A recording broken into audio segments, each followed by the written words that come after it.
Halo semuanya, kembali lagi bersama saya Michael. Di video kali ini kita akan update market crypto, keadaan terbaru di dalam market. Ada beberapa clarity yang saya cukup lihat juga di keadaan market crypto ini. Jadi semoga video ini, outlook ini membantu juga untuk teman-teman. Kita akan update berita-berita terbaru maupun analisa mengenai market crypto gitu ya. Jadi kalau misalnya teman-teman suka video ini, jangan lupa untuk share videonya, like ataupun subscribe, dan kita bisa membahas update selama beberapa hari terakhir ini sebenarnya market crypto bagaimana sih. Ya, dan kita memang sudah sempat bahas juga. Kita coba lihat dulu untuk Bitcoin saat ini berada di kisaran level 29.300. Kalau live update-nya sekarang di 29.286 gitu ya, 29.280-an. Relatif lebih sideways. Di sini kita bisa lihat market juga nggak terlalu mengalami kenaikan atau penurunan besar, di 0,08% saja kenaikannya. Bitcoin naik sekitar 0,23%, Ethereum turun 0,06%. Jadi sebenarnya technically kita bisa dibilang market flat, nggak terlalu banyak pergerakan. Namun udah flat selama beberapa hari terakhir dan big move is coming.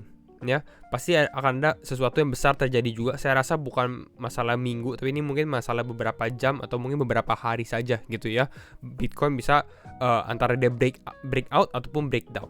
Nah, nanti kita bahas gitu ya. Kira-kira saya lebih condong kemana secara analisa juga. Kita lebih bahas mendetail. Selama 24 jam terakhir kita lihat dulu beberapa altcoin.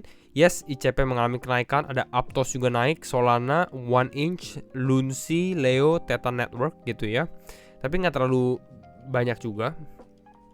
24 jam terakhir ini juga ada yang mengalami koreksi seperti Render, Moon Network, Immutable X, eGold, dan beberapa kripto lainnya juga gitu ya, yang sedikit mengalami penurunan. Oke, ini untuk beberapa kriptonya. Kita lihat secara fear and greed. Fear and greed kita di greed gitu ya. Udah technically kita sudah di fase-fase greedy di sini, mungkin bisa naik ataupun mungkin masih bisa turun lagi, tapi kita sudah di fase hijau. Dan kalau teman-teman tahu, biasanya a good opportunity untuk mulai membeli kripto adalah pada saat dia masuk ke dalam fear and greed indexnya di fear. Seperti itu. Jadi ya harus sabar sebenarnya ya, kalau memang dikasih kesempatan lagi. Nah, next up kita bahas dulu gitu ya. Ini lumayan besar, Mastercard ya. Mastercard partner dengan Polygon, Solana, Ava, and others to launch crypto credential system. Kembali lagi, Mastercard raksasa giant di financial market juga gitu ya. Teman-teman mungkin kalau ada kartu debit atau kartu kredit yang ada logo Mastercard-nya, ya ini besar sekali gitu. Dan mereka bekerja sama dengan Polygon, Solana, Ava. Next up juga ini juga Mastercard. Di sini teman-teman bisa lihat juga Mastercard to expand crypto card program by seeking more partnership with crypto exchanges. Justru dia malah encourage gitu ya, Mastercard collab dengan crypto exchange yang mungkin secara mereka buat kartunya dan lain-lainnya. Dan memang ada, sempat kan teman-teman tahu crypto.com ada, Binance juga, dan beberapa crypto exchange lainnya. Dan ini mungkin akan di-encourage ke beberapa negara juga gitu ya. Jadi intinya itu. Next up kita lihat dari sini. Oke, ini Ripple. Kita nggak akan terlalu membahas secara teknikal Ripple, tapi di sini ada Ripple has reported that US SEC suffered a setback in its lawsuit against the payment firm involving XRP. Intinya adalah di sini Ripple reported, jadi sebenarnya ini menguntungkan Ripple sih gitu ya, dan nggak terlalu justru SEC bisa dibilang suffered gitu ya. Ada setback di dalam lawsuitnya dia, makanya cukup lama juga antara payment firm gitu ya, perusahaan payment yang ada involved dengan XRP. Hopefully ini oke. Ini sebenarnya news netral, cuma kalau lihat dari SEC sufferednya di sini ya sebenarnya lebih menguntungkan untuk Ripple sendiri. Dan saya masih menunggu sebenarnya untuk kasus ini kapan selesainya gitu ya. Ini diundur terus kasus dari mungkin kalau tidak salah 2020, sekarang 2023 gitu ya, atau 2021. Tapi ya cukup lama sekali. Siapa yang menang, SEC atau Ripple? Saya sendiri lebih lihat sebenarnya Ripple gitu ya, karena kalau SEC sebenarnya dia ada advantage, seharusnya kasusnya sudah lama dari yang lalu-lalu sudah selesai gitu. Namun Ripple punya argumen yang kuat gitu ya, dan memang benar juga, makanya ini kasus di drag gitu ya, kasus di drag. Nah, kita bahas juga mengenai price action gitu ya, dari skew triangle. Di sini kita lihat ya, Bitcoin, aggregate CVD and Delta. Intinya sebenarnya di sini kalau dia bahas gitu ya, mana nih, seeing some spot buying here gitu ya. Jadi ada spot buying perps pretty biased towards being short. Jadi kalau teman-teman tahu di crypto ada dua market, spot market dan perpetual market. Yang kita mau adalah kalau market mengalami kenaikan, itu harus dilandaskan oleh spot market buying. Dan di sini kita lihat sempat ada spot market selling, di sini spot limit selling gitu ya, market turun. Di sini tapi dalam beberapa jam terakhir di sini sebenarnya di sini di area level 29 ribuan gitu ya. Ini spot market buying lagi. Namun di sini kelihatan bahwa perpetual market continue to be short bias, malah short gitu ya. Bukan artinya kita akan turun ataupun naik, tapi di sini bisa dibilang orang-orang main futures cenderung lebih short gitu ya. Sedangkan orang-orang yang mungkin invest dan lain-lain, mereka melihat spot market untuk dibeli. Jadi ini divergence ya, kedua yang terbalik seperti itu. Kalau saya lihat seperti ini, biasanya sih karena spot market buying, dan kalau misalnya ini continue terus, bisa market mengalami kenaikan gitu ya. Dan ini disupport dengan funding rate di sini dari TED Talks Makro, di mana funding rate sudah menyentuh angka negatif lagi di area ini gitu ya. Jadi kalau funding rate negatif ini harus hati-hati kalau teman-teman yang buka posisi short. Takutnya apa? Takutnya short squeeze. Funding rate artinya apa? Funding rate artinya lebih banyak orang yang membuka posisi short dibandingkan yang membuka posisi long, seperti itu. Intinya simpelnya seperti itu. Ya, jadi banyak yang short bias, lebih biasnya lebih ke arah short. Tapi kalau kita lihat sebenarnya overall market ya, nggak bisa dibilang market turun sih. Kita lihat selama 4 jam terakhir, technically ini sideways gitu ya. Kalau teman-teman lihat di sini ini turun hanya 0,3%, 0,4%, ini masih sideways movement sekali. Ya, minggu depan akan ada menjadi minggu yang cukup besar, di mana akan ada FOMC juga. Di sini saya buka dulu. Oke, ini belum diupdate gitu ya. Kita coba lihat dulu di sini ke United States aja, karena ini ada data Amerika. Nah, di sini kita buka dari tanggal 1 sampai tanggal 5. Kalau teman-teman lihat di sini tanggal 4 Mei ya, Thursday 4 Mei itu akan ada FOMC. Oke, di sini gitu ya. Kalau teman-teman lihat, sorry. Ya, di sini. Ya, saya baru menemukan Thursday ya, hari Kamis Kamis dini hari, berarti mungkin hari Rabu gitu ya. Ini jam 1 pagi akan ada FOMC statement, Fed interest rate decision. Apakah Federal Reserve akan menaikkan suku bunganya lagi atau tidak? Mungkin untuk bulan ini sebenarnya nggak terlalu signifikan seperti bulan kemarin yang cukup besar, banyak orang yang membahas tentang FOMC sendiri. Tapi saya rasa yang namanya FOMC ini pasti a big thing, sesuatu yang besar gitu ya. Dan prediksi saya sendiri untuk FOMC saat ini, menurut dengan CME Group juga dengan target probability, kemungkinan besar yang naik adalah 25 basis point. Saat ini market di 4,75% sampai 5%.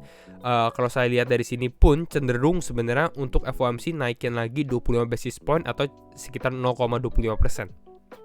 Dan kita bisa lihat secara probability juga ini masih bisa naik turun gitu ya. Tapi 84% melihat naik 25 basis point. 16% bilang nggak akan naik, akan sama. Ya, kalau saya lihat outcome dari market sebenarnya cukup mudah, dimana kalau naik 25 basis point ini sudah ekspektasi market, tapi kalau ternyata Fed nggak naikin suku bunga, ini mungkin malah bisa membuat market naik kembali atau naiknya cukup signifikan, karena ini nggak di-expect gitu ya. Kira-kira seperti itu secara FOMC-nya. Mungkin nanti kita update di Telegram ataupun YouTube kalau misalnya ada waktu.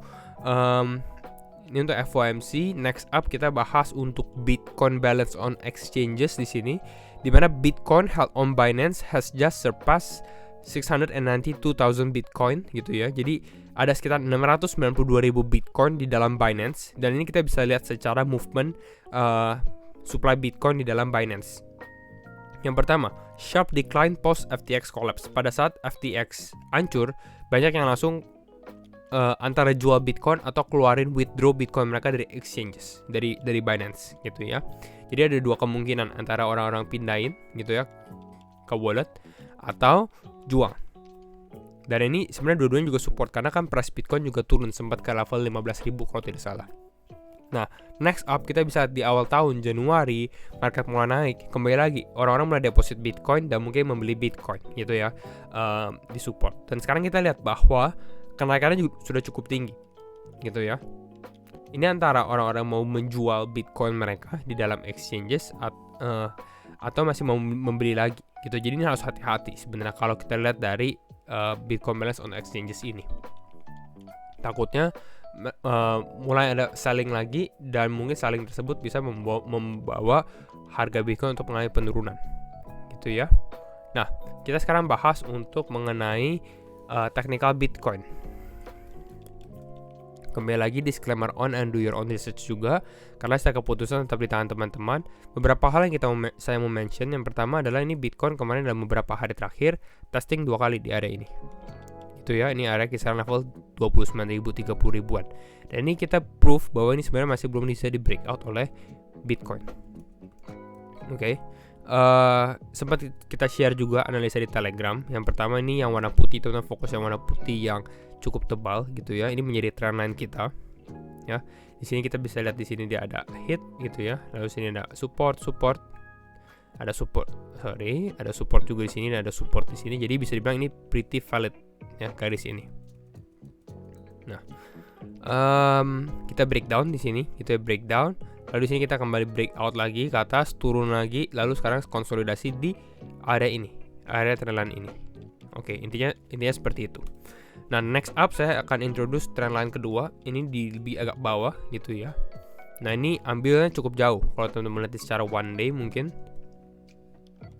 Ini ambil dari bulan Januari gitu ya. Ini trendline yang cukup valid juga kalau kita lihat dari secara time frame 4 jam, ini jadi lebih kelihatan gitu ya. Kita tunggu chartnya loading. Nah, di area ini kita lihat mulai dari sini turun, breakdown gitu ya. Kita lihat di sini ada konsolidasi juga gitu ya. Konsolidasi di sini, konsolidasi juga nih jadi level support juga, breakout, turun ke area ini juga gitu. Ke trendline ini, next up juga kemarin breakdown juga, ada support lagi di trendline ini. Gitu. Jadi ini bisa bilang support trendline-nya dia. Ini trendline main trendline-nya. Istilahnya kalau misalnya trendline ini kebrok, biasanya bisa ada support lagi di area ini. Seperti itu. Oke.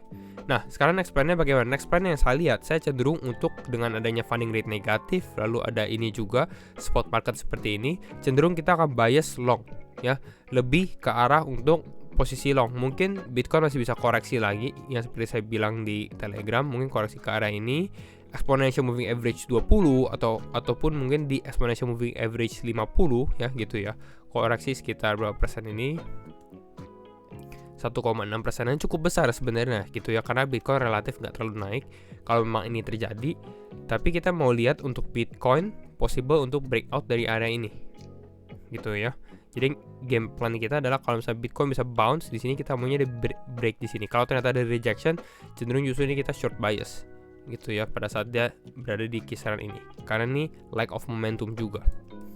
Nah, jadi ini plan kita dengan Bitcoin bisa hold area ini. Mungkin yang saya lihat ini mungkin hold di kisaran exponential moving average 50 ataupun di 28.600 kalau memang Bitcoin ini mengalami penurunan. Kalau dia turun atau daily close di area ini gitu ya, di bawah area ini, saya mungkin akan cenderung lebih short dengan plan considering ini mungkin bisa jadi support trendline ini yang kita bahas yang kedua tadi ini nggak hold gitu ya, jadi bisa jebol lagi, bisa turun lagi. Nah, ini harus hati-hati. Kalau seperti ini terjadi ya kembali lagi target kita di level 25.000 masih ada kemungkinan bisa terhit juga gitu ya di area ini, kalau memang hal ini bisa terjadi ya. Tapi untuk saat ini tadi kita bahas bahwa cenderung untuk market, selama market masih bisa di atas level 26.800 di play di range ini, mungkin bisa ada liquidity grab lagi ke atas 30.000-an mungkin target kita, atau bahkan 31.000 baru ada cenderung downside seperti itu. Jadi kira-kira ini dulu untuk Bitcoin secara short term dalam beberapa hari ke depan. Time frame untuk Bitcoin, satu hal yang saya mau mention juga, Bitcoin dominance making move ya. Di sini teman-teman bisa lihat Bitcoin dominance movingnya cukup besar di sini dari baru hari Monday ya, minggu ini Bitcoin dominance signifikan kenaikannya. Kalau teman-teman secara one day bisa lihat ya, ini kenaikannya bagaimana gitu. Harus hati-hati ya. Ada dua kemungkinan kembali lagi di sini kita sudah di dalam resistance gitu ya. Yang saya mau sebenarnya ini ada rejection di area ini. Ya, ini kan resistance kan. Ada rejection membawa pressure dan altcoin bisa move gitu ya. Tapi kalau ternyata ini breakout, kalau closingnya breakout juga, ini harus lebih hati-hati karena kita takutkan ada Bitcoin dominance breakout seperti ini, ya lebih baik hold Bitcoin gitu ya, karena performa Bitcoin jauh lebih bagus dibandingkan altcoin kalau memang hal ini terjadi gitu, dimana Bitcoin dominance breakout. Oke, bisa testing ke area level 58.000 lagi, atau 56% atau 58%, dan which is ini cukup besar juga, cukup tinggi gitu ya. Kembali lagi ke dalam zona Agustus 2020. Ya, jadi mungkin kira-kira ini dulu untuk update market crypto hari ini, udah cukup panjang juga. Jadi kalau misalnya teman-teman suka video ini, jangan lupa untuk share videonya, like ataupun subscribe, dan sekali lagi thank you semua for watching ya. And see you in the next video. Bye bye.